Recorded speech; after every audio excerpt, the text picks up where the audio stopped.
మొన్న ఒక వీడియో చూశానండి. ఒక అబ్బాయి మస్తు ఏడుస్తున్నాడు. నేను చనిపోతా అని ఏడుస్తుండు, ఆత్మహత్య చేసుకుంటా అని.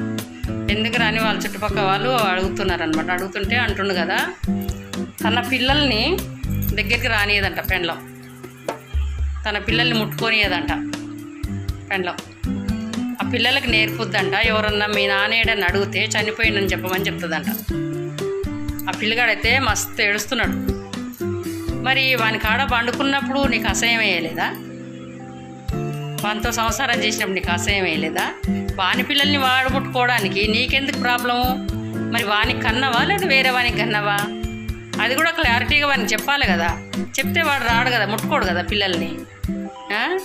వేస్ట్ ముండలు.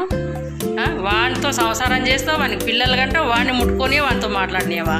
ఇలాంటి వాళ్ళ వల్లనే పిల్లలందరూ ఆత్మహత్యలు చేసుకుంటున్నారు, మగ పిల్లలందరూ. వేస్ట్ ముండలు.